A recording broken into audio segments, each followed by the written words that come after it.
And we're back. Welcome back to Game 2 of Day 2 of Week 4 of the League of Legends Amateur Open Tournament. This game is Westside versus Catfight Slow Motion Classic. For simplicity, I will call it Cat Fights. Sorry. Catfight, yeah, that might make it a little bit easier here. Yeah. Catfights. Alright, so we see the first band coming out, Malphite for Westside. Yeah, that's not entirely surprising. Disparity has been playing that a lot throughout this tournament. New band straight at iBuzzy, not just flavor of the month. iBuzzy has been playing that a lot since since Westside has been in these tournaments. Not any surprise there. Yeah, absolutely, very dominant jungler, able to control both jungles if he really chooses to. Really fast clear speed, really able to just control the enemy's jungle to his liking if he chooses to. Yeah, and now we see a Twisted Fate band there. Again, just kind of a overall strong pick. Good mid lane, good roaming. The Destiny is just really powerful ultimate for map control, and especially in a team environment like this, it's where the coordination shows when Twisted Fate ultimates can come off and just snowball games from any lead or disadvantage. Elise as well, just general strong lane bully, strong kit in general. Good band. Yeah, absolutely. About the Twisted Fate though, it's a very popular pick in a little bit of higher divisions of solo queue. Mostly because he's like, if you see a Destiny coming into your lane, you know what's up, you know what you gotta do. And it usually results in a kill, but if you can imagine in a scenario where all 5 teammates are communicating, just how devastating a Destiny gank from Twisted Fate can be, it can actually be very scary. We actually see a final Zac ban coming out from Westside. Yeah, as well as the final Hecarim ban. Just 2 more junglers banned out, both snowballing very heavy, both can get very tanky and deal a lot of damage at the same time. Looks like Naxo is hovering over Thresh here, and that will be locked in first. Yeah, Westside pretty well known for always wanting to get that Thresh every time they can. They really seem to enjoy playing him. Yeah, now it seems that Naxo has been swapped over to the support role since JKL is... I don't really know where he is this week. All the players, when I asked them, gave me a different story. He's benched, he's in school. I don't know. But for whatever reason, Naxo has swapped over to support this week, and he's on the Thresh. Killstreaking now hovering over at Twitch. I actually don't remember seeing him on Twitch. I could be wrong. Foxy Applum locking in that Sona pretty quickly there as well. I remember the last match we streamed, I believe he was playing Caitlyn. And yes, he was playing Caitlyn. And definitely Caitlyn. I'm trying to remember. It was definitely a Caitlyn pick he locked in. This is one of the newer teams in the tournament, so we're not too familiar with what they choose. Draven now being hovered over by Killstreaking though. Yeah, it's a Graves lock-in though. Graves and Sona, very good burst combo. You have the Sona Qs, power chords, everything from Graves just to get in your face and do a lot of damage really quickly and hopefully kill you, especially against something like a Kog'Maw, which RDX is hovering over right now. Kog'Maw, really interesting pick coming out. Definitely a not very safe carry. He does have a good amount of range when Bio-Arcane Barrage comes off cooldown, his W. Also does a % max health nuke on every attack, but he doesn't have any escapes. He doesn't really have anywhere to run. Doesn't exactly have like a huge amount of base movement speed. Once he starts attacking, he kind of just has to move freely around. He has no repositioning tools. So he is a very scary choice. Generally when you see a Kog'Maw picked up, a team will kind of work around that Kog'Maw, try to build a really tanky front line, keep people off them as much as we can. And we see a Maokai being hovered over. Yeah, and that will be it looks like the Maokai will be locked in, and the Kog'Maw has been as well. We'll have to wait and see what the rest of the comp will come out here for Westside. The 2 picks that are already locked into place for Catfights are actually pretty strong picks against the Kog'Maw. It looks like Westside might even try for a lane swap just to keep him safe, especially in the early game. Yeah, that might be a good idea coming up for him. Kog'Maw does have a fairly weak laning phase. He does, like, if you can get the Bio-Arcane Barrage auto attacks off, it does do quite a fair bit of damage, but he can't quite compare it to the burst, especially the burst of a Graves Sona lane, so it can be something scary that he has to deal with. So we'll see what Westside decides to do with those picks. Yeah, now there's a Garen being hovered over here. I'm not entirely sure if that's going to be locked in. It's not something yeah, it's swapped over to a Kha'Zix for now. It looks like, and I want to go back to the idea of a lane swap here, because it's definitely a very high potential thing to happen. Rise locked in here for Captain Skittles. Um, and Jugga Joxel. Actually, I believe he's new on the team today. He could be a sub. I'm not entirely sure the situation on that, but I don't think he was in here yesterday for catfights. Either way, Kha'Zix and Rise both locked in. Two very strong solo laners at the moment. And if a lane swap actually does end up happening, I can imagine they would want to put Rise in that solo lane. Even though Rise doesn't have that strong of an early game, he's at least the one ranged of the two that can farm well in a 1v2 situation. Absolutely, especially once he gets that tier of the goddess. If he really needs to, he can just use his abilities under tower. More than happy to do so just to get those tier charges up. We'll see what they decide to do. Uh, sorry, Rise definitely does have the ability to be okay under tower. Last hitting is a little bit weird with him before he gets his tier.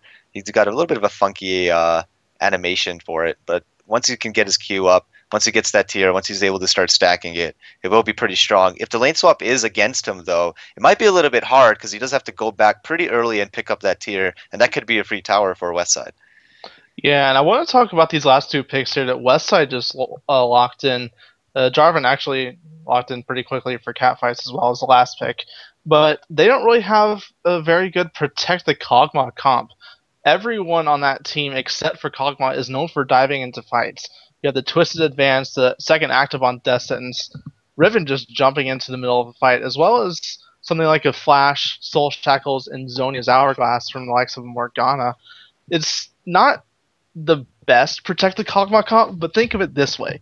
They're trying to go for the best defense for AD carry is a good offense. Distracts the other team, just let RDX hit everyone he wants to, and then he'll be safe, maybe. There's a Black Shield in there, maybe for a little bit of security. That's really about it. Yeah, we will have Naxo and Spiketown Cid, I think, trying to combo up the box and Soul Shackles. And if Spiketown Cid can land a good Soul Shackles, burn a lot of flashes, or just lock down a lot of players, could be really good for Westside. RDX just hanging down the back with that huge huge damage that Kog'Maw can pump out and dealing a lot of damage, with Clock just running around, casting all of his spells, dealing huge amounts of burst damage as well. Yeah, we did see Spiketown sit on Morgana yesterday, now that I think about it, and he had some very good and some very bad ultimates, especially near the end of their game. I remember him actually backing out from the middle of a fight with actually the Zhonya's off of cooldown. He could have used it, but he backed off and didn't get the stun proc off of Soul Shackles. However, the very next time he used it, he got four of them all locked together for a Cataclysm, and it was just an amazing combo. Yeah, absolutely. I think really how much they protect the Kog'Maw is just going to be based on how they decide to use their cooldowns. Really, if they try to go for more of an assassin-y type thing where they're just diving into the Graves and the Rise and the Kha'Zix and leaving Kog'Maw alone, then definitely it's not going to work out so well. If they decide to just kind of keep on to the Kog'Maw, peel off for him, find anybody he's fighting, use their CC on him, might work out well. We'll see how they decide to play out these team fights, what they've decided to work with here. So really based on how Westside wants to play this team out, based on what they've picked. Yeah, and Catfights is going to have to try to get around all this AoE ultimates. And, well, not just ultimates. It's really only about two ults that Westside has that can really lock down a bunch of people. You have the Box and the Soul Shackles. iBuzzy can only lock down one person with his Twisted Advance. And Clock, the Riven stun isn't the biggest area, but it can hit multiple people. Westside will have to try to combo those as well as possible to lock down a bunch of people. But Catfights actually has a team that can get around it fairly easily. With Graves, you have Quick Draw, you have the jump from Kha'Zix, the EQ combo from Jarvan that can really kind of get past that ultimate combo and just jump onto the Kog'Maw and melt him fairly quickly. If we see Disparity building any amount of damage, he's going to melt Kog'Maw. Jugga Joxel, again, very assassin Kha'Zix right there that can melt someone fairly squishy. And actually, that Black Shield from Morgana isn't going to help against the assassin Kha'Zix. It only blocks magic damage, but Kha'Zix is pretty much all physical. Yeah, absolutely. The only magic damage he does have comes from his passive, and that only lands on auto attacks now from the last patch. So he won't see too much magic damage coming up from him. Rise definitely does do quite a lot of magic damage, but Black Shield doesn't really scale that well as compared to how much damage Rise can put out fast enough to blow up that shield, kind of not even care that it's there. I do want to point out, Catfight is a really good team for not even caring about how much CC that Westside has. They can jump onto the Kog'Maw and melt his health bar very quickly before all of the CC affects them all. So really, I think if Catfight can get a really good snowball early on, and they do have a very snowbally team, it'll be pretty devastating, especially for this Kog'Maw, with Jarvan being able to EQ in Cataclysm, Sona, Crescendo, and Rise kind of hanging at the back doing all of his AoE while Kha'Zix is jumping around, dealing huge burst damage to everybody.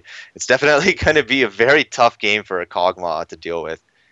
Yeah, and especially if the Kha'Zix can get all those resets off, it's going to let him have even more mobility against this AoE lockdown that Westside is trying to pull off here.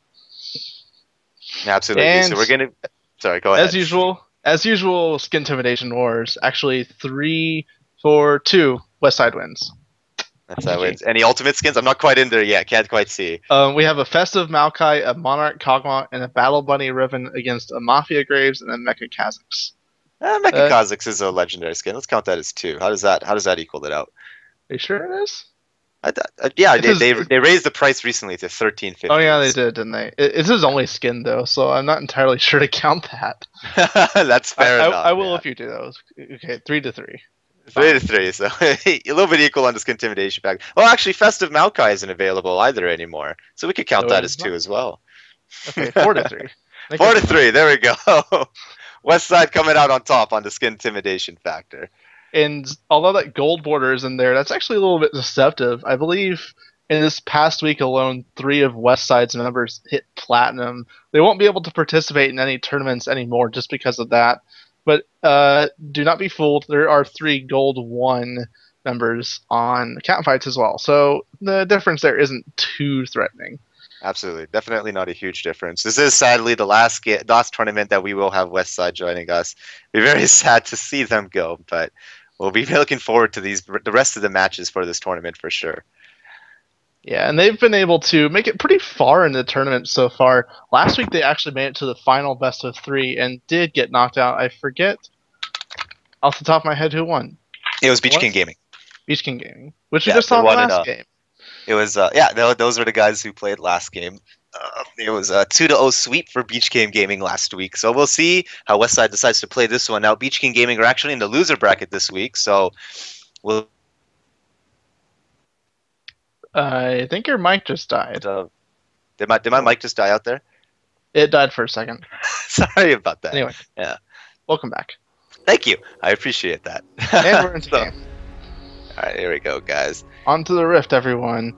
Not too unusual. We actually see the Rise Foxy Oplum running Utility Master. He's got the Biscuit and a little Explorer Ward in there. Not too unheard of, but yeah, it's just the utility gets a lot more mana than the offensive tree would do, which Rise scales a lot better with. So that's why you see that. Yeah, absolutely. You see a lot of Rises going 9-0-21. I like to play Rise quite a bit. Usually going 21-0-9 kind of means you're never ever going to leave lane. You're just going to kind of sit there and do a lot of damage with your Q. But Rise is a pretty good roamer, really strong with his W snare once he gets a couple of points in it. Huge amounts of burst damage. Looks like everybody's just kind of hanging around doing their basic little lane setups, protecting around their buffs. Nothing too exciting going on just yet. A ward was dropped near the Wraith camp, entrance to the jungle from Catfight onto Westside's jungle there, though. And this quick ward over the wall, I believe that was actually the Explorer ward used there by Foxy. And it was spotted out by Naxo as well. You see the 1 auto attack was from him. That ward, and as well as the flag, Demacian Standard we saw just used, it gives a little bit of good scouting for Catfights early in the game, but it looks like both teams so far are just setting it fairly defensively. Now that Foxy is backed off a little, it looks like he'll move up towards his top lane area, going all the way to the back of his jungle actually, because he doesn't know where the rest of Westside is. He doesn't want to walk right into them. Absolutely, definitely want to be safe. We do see some pretty crazy invades that can come out from the top side of the jungle. Sorry, I thought my mic cut out there again. It looks like we're not going to be seeing any lane swaps. RDX Nax are already heading down to the bot lane with Killstreaking, and Captain Skittles just going to help Disparity out with the leash in the mid lane here, helping up Disparity pick up his blue buff and then head back to lane. Yeah, it's looking like Jugga Joxel. No, he's just putting a ward down. I thought he was looking for a pick on the someone, but so it kind of surprised me he was down there. He's just putting the ward down, getting a little vision on iBuzzy's Maokai as soon as he goes around to his red buff. He should spot him out there. Oh, we have a hook on kill streaking though. Yeah, lots of burst damage coming down to kill streaking from the Bio Arcane Barrage. RDX choosing to level that up first. Getting a lot of health back from the lifesteal on his runes and masteries, plus with the Dorn's Blade. So not really too scared about the counterattack. Killstreak and losing about 25% of his health. As soon as Captain Skittles hits 2, sure he won't mind healing that back up on him though. Yeah, that is 2 lifesteal quints actually on that Kog'Maw, and probably 1 flat attack damage quint as well. That's what we've started to see a slight shift towards on the 80 carry runes and rune pages recently. It was actually just a 3 straight lifesteal quints for a while. Around mid-season 3. Since the Doran's Blade was already a popular item, people started stacking up those lifesteal quints just for insane lifesteal and lane free sustain without really needing any items. Now it's kind of shifted around to where people have the 1 extra attack damage quint for a little bit of extra harass with the sustain as well. iBuzzy actually walking over a ward. He was looking for the gank, but he was spotted out by that ward we mentioned earlier that Joxel put down. iBuzzy not totally aware of all the division currently in his jungle. We see a little bit of aggression. Captain Skittles actually getting hooked here, taken down very low. RDX doing a lot of damage. Exhaust going down. Buckshot being used. Captain Skittles being forced to flash away just to survive. That is a flash being burnt for Captain Skittles and exhaust being used on from Naxo. Yeah, and it looks like iBuzzy might look to return there really soon. Cide actually hanging on this top lane, looking for a gank. No vision there for Clock, but Disparity does look like he's backed off, and no, he looks like he might be looking for a lane gank going up around towards those top lane pushes. We'll have looks to like pay he's going to be trying to hang out, farm to back there as long as he can. Foxy still doesn't have his tier, so does have enough gold for that. Doesn't want to recall back just yet. As soon as Rise gets that tier though, it does become a bit of a power spike for him. He does start getting stronger every time he casts a spell. So yeah. And Foxy has actually been pushing this lane against Clock. Clock hasn't really been forcing too many trades, and those he has been forcing really haven't been in his favor. So it looks like he doesn't really want to push out anytime soon, and he will in fact recall. And very early recall coming out for him. That's really something you want to be doing as Riven. Riven really wants to be dominating her lane as early as possible, especially against somebody who scales so strongly into the late game. Yeah, and she might. Oh, Captain Skittles. Captain Skittles actually getting hooked again. Twisted Advance going down. Captain Skittles has no escape. First Blood going down to the Maokai. Yeah, it's not entirely the worst person to have it on. Maokai is definitely one of those tankier junglers that tends to scale well if he can get his lanes ahead, and even himself ahead this early. Absolutely, so Maokai is a pretty snowbally jungler. Definitely, like I see quite a few Maokais wanted to get that boots mobility if they're doing well. Gank actively as much as they can. Keep going into their jungle and farming it up. So we'll see how he decides to go with what he's got now. Foxy Alpha actually taken down to a 3rd health in just 1 Riven combo. That was Clock finally realizing, hey, I need to actually start harassing this guy back, not let him dominate the lane just because he's ranged. And Clock actually going down, Snare going down. Foxy dropped very low. Clock will decide to disengage that, take a little bit of damage on his own. Fox is a little bit of a reason to be afraid here. Looks like he's just going to back away. Probably going to lose quite a fair bit of minions to this turret. Not too sure he minds. Pretty sure he's going to be happy to go back and buy his tier. Yeah, he does have his teleport up, so he might use that to get back and avoid losing too much experience. He was also out of mana though, so it was a very good time for him to go back. Yeah, that teleport is being used. And actually, Clock just barely missing the death sentence on kill streaking there. It would have been very bad. The lantern being used to try and catch up onto kill streaking for iBuzzy. Naxo was dropped very low. Look like they're just going to try and let that go. Don't want to risk giving away any kills though. Yeah, now it looks like Disparity is also hanging around this mid lane again. He might have been spotted out by that banana bush where he's walking back over again right now. So it looks like Spiketown should be really safe here. RDX still in the 1v2 lane. Q from Stone actually went onto minions that didn't hit him there. So he's really avoiding a lot of harass for now, except for those couple of auto attacks from kill streaking. Disparity hanging out in this bush here. Pretty sure Psycho Sid knows what's going on. Just gonna try and farm from a distance and back away. Doesn't want to give any kills away. Definitely trying to play as safe as they can here. Yeah, he's backing out for now. He just did run out of mana. The double Dorns not really offering enough mana regen quite yet. A mana crystal now in there for him. Looks like he's going to go towards a Rod of Ages first. Really interesting build choice for Morgana. So you see a lot of them definitely trying to rush that that Zhonya's Hourglass so that they can get into the middle of the enemy team, not have to be scared of diving under a turret, getting a lot of burst damage, and then just Zhonya's in the middle of Soul Shackles and lock up the enemy team. Not much the enemy team can do but run away. Yeah, it's definitely something they're going to want for their big wombo combo ultimate thing they have going on. They really need the Soul Shackles and Box to work well together. It's again back to the defensive offensive balance they're going for here. Protect the Kog'Maw by being a distraction and really a nuisance, a big wall between us and Kog'Maw you're not going to get through. Talk again going on to Foxy up in top lane, both taken to about half health from that. Yeah, Foxy pretty good at being able to trade back with the Ribbon now that he has his tier. Just use his Biscuit to try and heal back a little bit of health. Finally using that down. Clock is not having the best time here. Definitely not a lane. He's used to a lot of aggression going back down. Huge amount of damage going down. Clock taken very low. Foxy flashing away. Buzzy actually does get the catch up with them. Clock will fucking... sorry. I keep swearing. I'm sorry. Very tired. Clock will use his ultimate and get a lot of damage. Buzzy will pick up a second kill though. And mid lane. Well, mid lane, see a lot of aggression going down here. Looks like everybody's going to walk away from that just fine. Both of them taken down to about half health, so a lot of aggression going down on either lane. I kind of panicked in the mid lane there when I saw Soul Shackles get popped. Naxu actually taken really low in the bot lane, but he looks a minion. Not quite hitting the graves there. But yeah, iBuzzy actually with those 2 kills under his belt has already built mobility boots. So he's just really quickly motoring around this map right now, getting ganks in places very quickly, and he's being followed by a minion right now. Getting a little vision on him for a little while. Very fast tree running through the jungle. We actually see Juggo trying to... gets a little bit of an aggressive board. Jumps onto the Morgana though. Has a huge amount of burst damage. Morgana has no mana for Dark Binding. Forced to flash. Juggo uses his ultimate to try and catch up. Morgana will get away though, but has to use flash to get away. Yeah, and iBuzzy's in there. Just he didn't quite finish off his riot. I don't think... Yeah, he didn't finish it. He just took out the little minions. Had to go and defend that mid lane for now. He should be able to clear that really quickly with the sapling, and those minions are all dead. Juggo Jaxo looking to just recall back over in the enemy jungle there. Should be relatively safe. He is spotted out by a ward though. Looks like he's going to be trying to roam bottom. Get a lot of pressure down. RDX and Naxo both around half health. Captain skills cut out. Gets huge amounts of burst damage.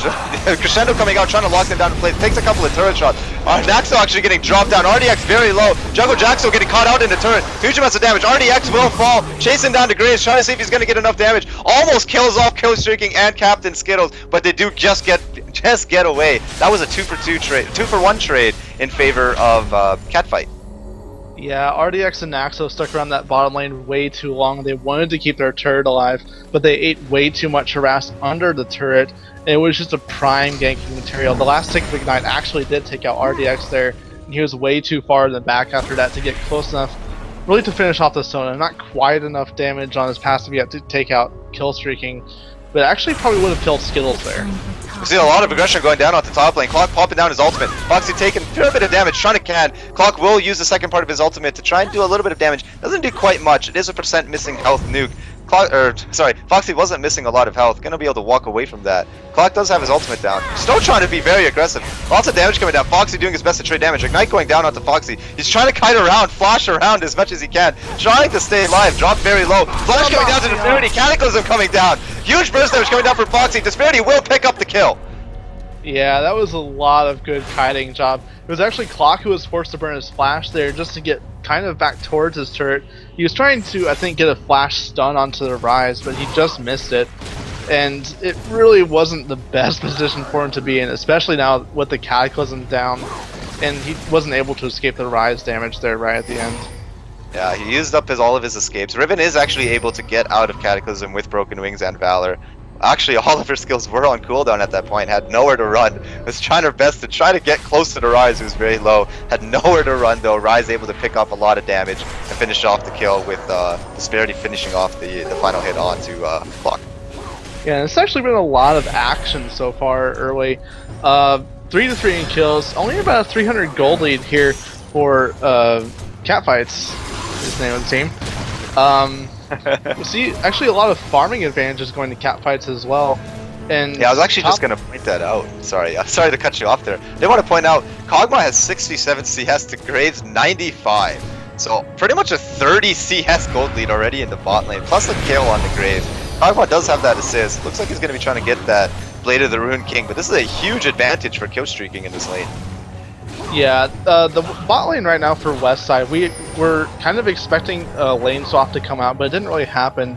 Now it looks like both junglers are lurking around this bot lane. I believe, no, iBuzzy is not spotted out by a ward, but Disparity will be. He walks into that lane bush. Naxo taking very low already. Naxo actually using the box, was afraid that Jarvan might come in, I think, was the suspicion. Using the box, nobody getting caught out in it, everybody's going to walk away. Disparity trying to get an EQ combo off. I believe Kog'Maw was knocked up there, but everybody's going to walk away from this just fine. And it looks like Catfights may be able to force a dragon here soon, or even a turret. Naxo has to go back really soon, or else he will be caught out by any just random burst that you can see from a collateral damage or a Q from Sona. It will take him low enough that he'll have to back off, or he'll actually die in the process. Juggle Jaxo actually guessing what time the blue buff was going to be back up, just based on typical jungle reads. Managed to actually steal the blue buff away from Westside, so now he has a free blue buff, plus blue buff for Disparity on his own, so he can take his own blue buff now. So we have 2 blue buffs on Catfight now. Yeah, these are 2 relatively blue buff dependent solo laners here for Catfights. Both Rise and Kha'Zix very mana hungry. Disparity again walking over that ward. He doesn't realize that Westside has vision in that bush right now. They have actually cleared out the tri-bush of that pink ward recently, so they know that iBuzzy is able to get in here unseen. But he doesn't even bother sneaking around. Actually, Joxel is lurking around towards the red buff right now. It's not there for him, but he just jumped on the Spike Town. Yeah, Spike Town still suspecting that he's there. Juggle Jackson popping his ultimate. Disparity coming around side. Soul Jack is being used. Cataclysm will drop huge amounts of damage coming down. Lantern actually just barely saving Spike Town's life. He won't get away just barely, and a pause is actually coming out right then and there. Worst pause timing NA right there. No one's died yet. We have very low players on both teams there. Cycle Cid just barely getting away. Excellent Lantern coming out from Naxo, just saving his life by the skin of his teeth. Very little HP.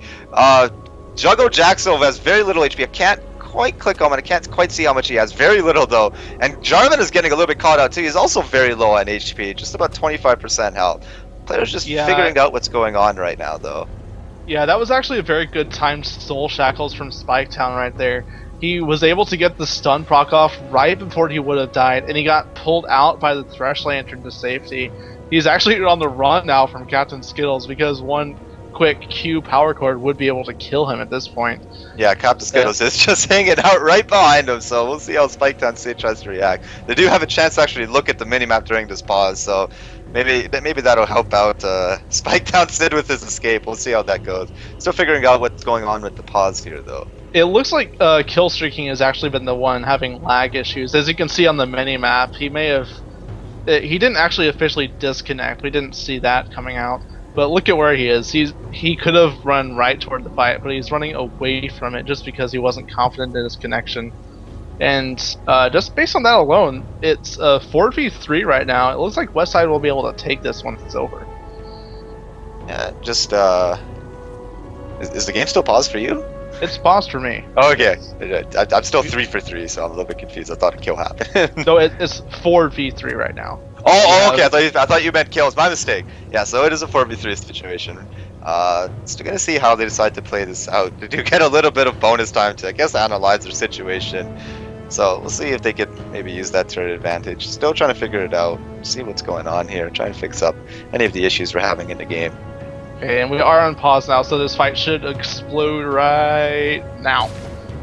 There we go. Juggle Jackson actually being dropped down to iBuzzy. Spike Town Cid does run the opposite way, so he won't make it out. Jarvan using his EQ combo over the wall to get away just fine. So Juggle Jackson was the only person to drop in that fight. Yeah, now they are actually in a position to take this dragon now. iBuzzy is very healthy. Really, everyone except Spike Town Cid was taken low after that. But if Catfights plays this properly, they might get a bottom turret out of it. Looks like they're actually going to be trying to converge onto this dragon here. Disparity choosing to let it go. Killstreaking kind of heading over there. Looks like they're just going to let it go. Give up the dragon over to west side and let them have this one. Just this one time. It's not too bad of a loss for them. It actually brings the gold back to even from a 1k gold lead. So there really You see wasn't iBuzzy much. actually getting down very aggressive here. He does have those mobility boots. Will be able to catch up. Those are snapping into the bush. Will gets the advancing strike onto Ghoststreaking. Crescendo going down. iBuzzy dropped very low. Ghoststreaking also being dropped very low. Barrier being dropped. Flash being dropped. RDX doing his best to clean it up. Exhaust was also dropped down to RDX, and that will be a kill. Meanwhile, in the top lane, Clock actually picking up a kill onto Foxy. Sorry. Yeah, I actually missed that kill completely. I was too focused on bot lane. Clock actually should be able to get this turret now because he has the siege minion there. Turret hasn't been dropped too low until now, but with the Riven passive, he should be able to melt it down fairly quickly. Disparity actually getting caught out. There's too much damage coming down. Exhaust being dropped down to him. RDX doing a lot of damage. Gets the last auto attack, and that will be another kill for RDX. Well, first kill for RDX, but another kill for the bot lane. I was kind of hoping for a Cataclysm there because I don't... Yeah, RDX did have a splash there, but Naxo actually didn't. So if he had gotten the Cataclysm down, he might have actually gotten a return kill under that turret. Not quite though, he just wanted to say that cooldown for later. Maybe get a bigger combo off with something like a Crescendo or something. Just decide not to. I think he might have figured he was kind of dead anyways. Wanted to save it for a guaranteed opportunity for a kill. It's a medium-ish cooldown, so let's see what he decides to do with that. Yeah. And for the time being, we go back to farming. We just had a Blade of the Rune King, I believe, completed onto, not Naxo, RDX. I keep wanting to say Naxo because he was the AD carry at one point. Yeah. Ghoststreaking actually trying to take down his tower as fast as he can. RDX is over here to try and clean up those minions now. So won't be able to quite get that tower yet. Still no towers in favor of anybody. Ghoststreaking taking a lot of damage from RDX here. Probably not expecting that. Huge amounts of damage. The Death Sentence just barely missing. iBuzzy is hanging around the back here trying to catch up. Ghoststreaking still on the run for his life. Naxo trying his best to catch up. Getting really close in. The play will go down to the Captain Skittles. Lots of burst damage coming out. Both teams will be able to walk away from this though. And that engage kind of surprised me a bit right there. RDX just walked up to the turret, cleared a few of the minions, and just went right on to kill streaking there, hoping to get something. Nothing really forced though, neither of the summoners were available. I think for either of them right now, Captain Skill's flash is actually off cooldown, so I might be wrong about that. But now it looks like RDX is pushing onto this bottom turret, but we have 3 coming down here for catfights. Captain Skittles just juking out that Death Sentence there. A lot of aggression going down. Captain Skittles and Ghoststreaking being taken very low. The RDX is doing a lot of damage that I don't think they're expecting. Disparity is waiting off on the side though. There is no vision in that bush, so Westside is not aware that he is there. Yeah, they're really just trying to get the turret now. Actually, both turrets threateningly low. Killstreaking might go down here though.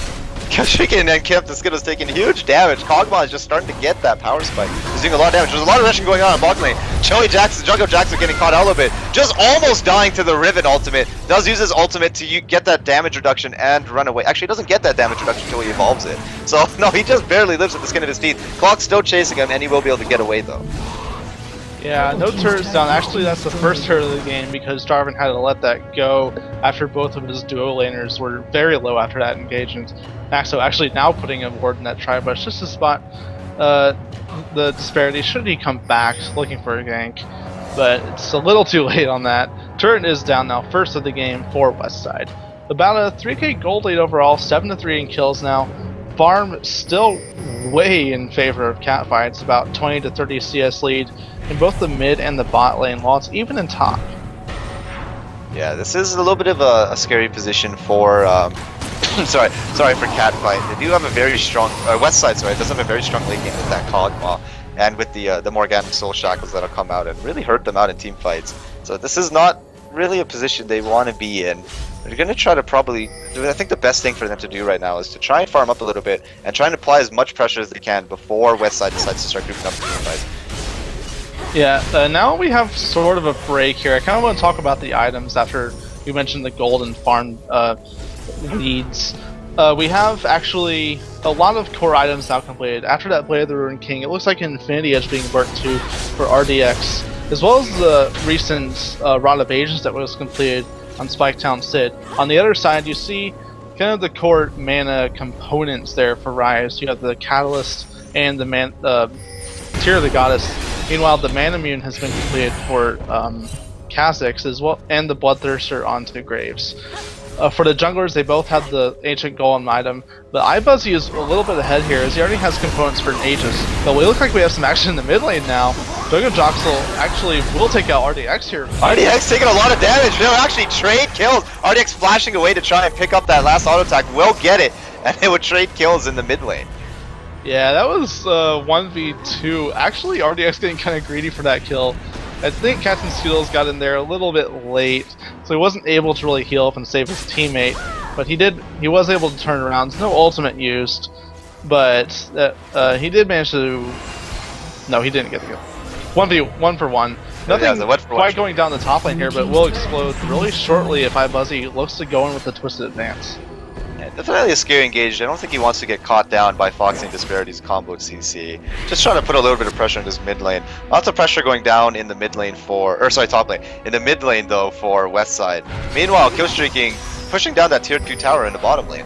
Yeah, he just got the first one, the first turret of the game for Catfights. He looks like he's actually taking down that second one. It is gone. It's gone. That was actually 2 turrets in 1 push, so that is a 2 for 2 turret trade there. They are now even in turrets. Yeah, Dragon's back up now as well, so it looks like Westside may either cut off Killstreaking or go for the Dragon themselves, but Killstreaking is very Killstreaking doesn't have too many places to run. The flash that's actually landing in. Dark Binding comboed up with it. RDX will get the last auto attack, and they're probably going to just shift their attention to Dragon to pick that one up for free now. Yeah, that was a very narrow death sentence there. It almost landed on a minion, in fact, but just barely caught out Killstreaking, and he did get melted there from the Dark Binding, and I think it was just one auto attack from RDX that killed him. Yeah, just the one final auto attack. He was at pretty much 1 health, and RDX just managed to pick it up. I'm sure the team doesn't mind giving their kills to their late game hyper carries, so definitely things are going in favor for Westside at this point. Yeah, it's now a 3k gold lead after that Dragon has been taken down, almost exactly, in fact. Really, it's not too bad of a disadvantage. Catfights can definitely come back from this. It's only about a 10%-ish difference, so definitely nothing too significant quite yet. Although Westside will definitely look to pick up more kills like that and continue to get Dragons. I believe that's the second of the game for them. Yes. One thing I do want to point out here is that Catfight has a really good team for just being able to destroy back lines. Plus with Foxy being Rise as he is, he's able to destroy pretty much anybody who gets in his face, doing huge burst damage with the combos from all of his abilities that he can chain together. So we see actually a lot of pressure being put down onto this top lane. Dark Binding just missing Foxy. Looks like Foxy's going to have to give this turret up. Actually getting a little bit caught out, getting stunned. Joey Jackto here is to help him out. Soul Shackle's being dropped, Cataclysm being comboed in, Clock is being forced to play, Flowers to flash away, Psycho Shad, Psycho Cide also being forced to flash away. Clock will drop to Joey Jackto. The chase is on for Psycho Cide. He is pretty far away though, so he looks like we will get away just fine.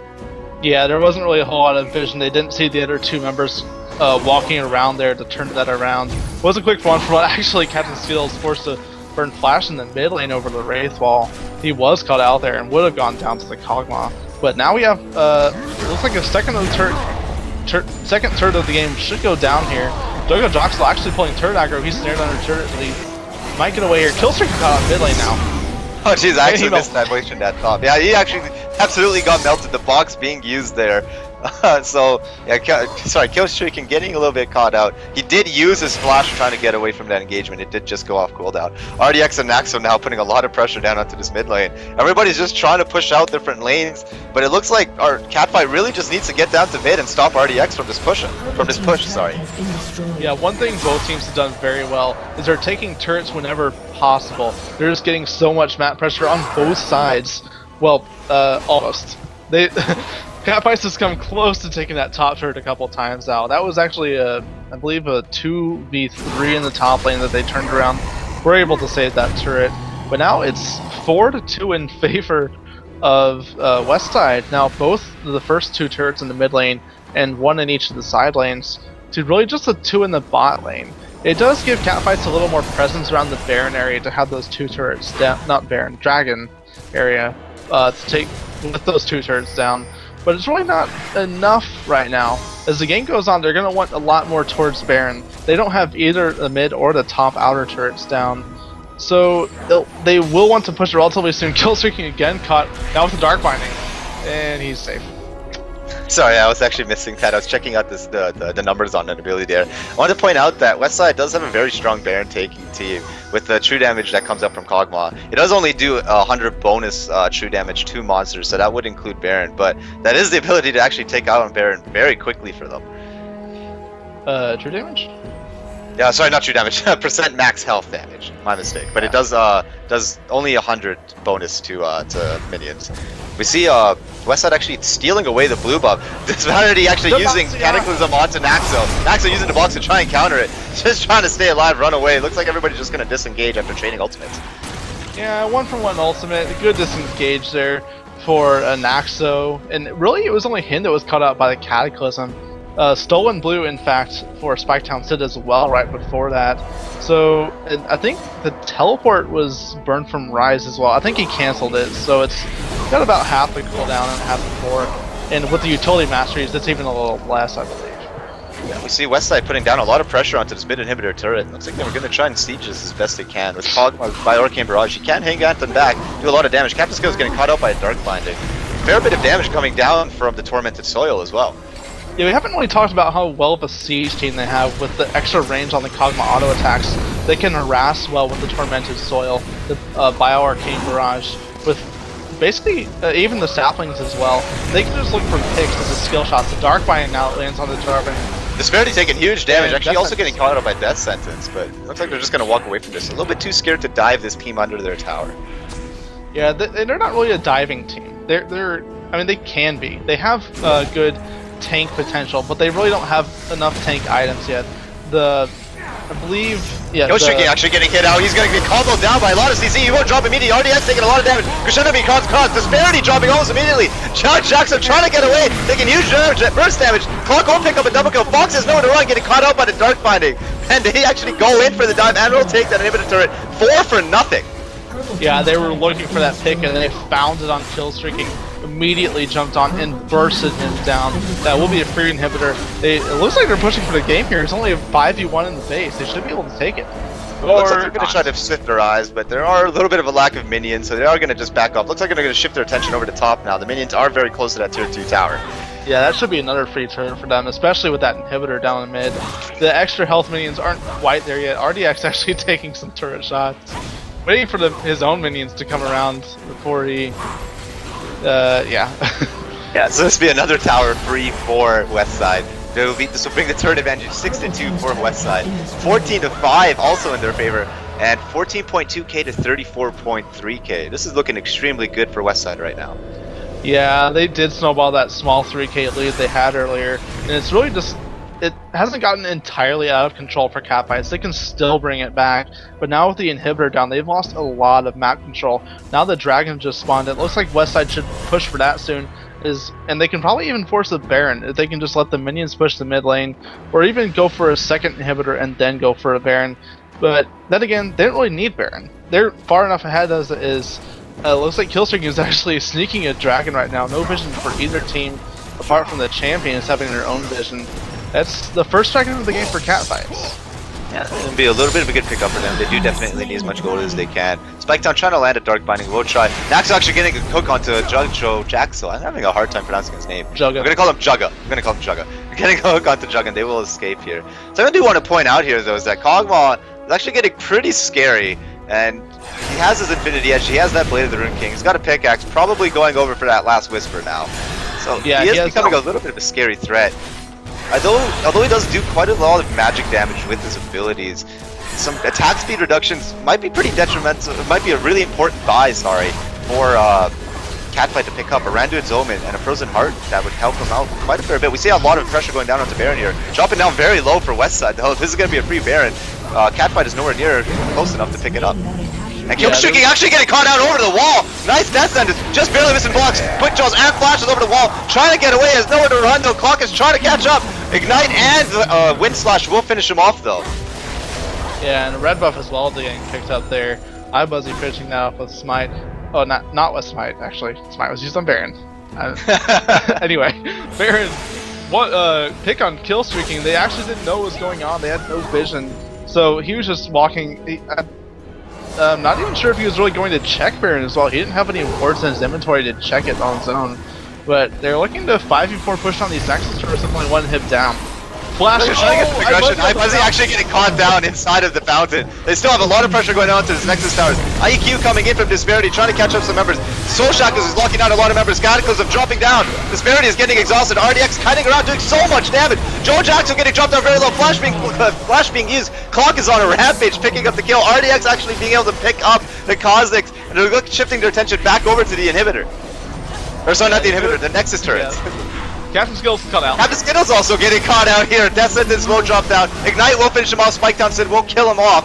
And they're still shifting their attention out. Killstreak and trying to stay in the back the best he can. RDX is actually finishing off the Rise here. Barrier being dropped on Killstreaking. RDX trying to finish off the kill on Killstreaking. And he will be able to get away just safely. But eyes are on the Nexus, and this will drop. This will be game for Westside. Yeah, GGWP for Westside. I believe Catfights will have another chance next game down the losers bracket, the final of the losers bracket, in fact, that we should have coming up next. In fact, I already forgot who won the game right before this, but they're fighting them. Westside, yes. The Beach Kings. Beach Kings versus Catfights next. Alright, we'll see you guys soon.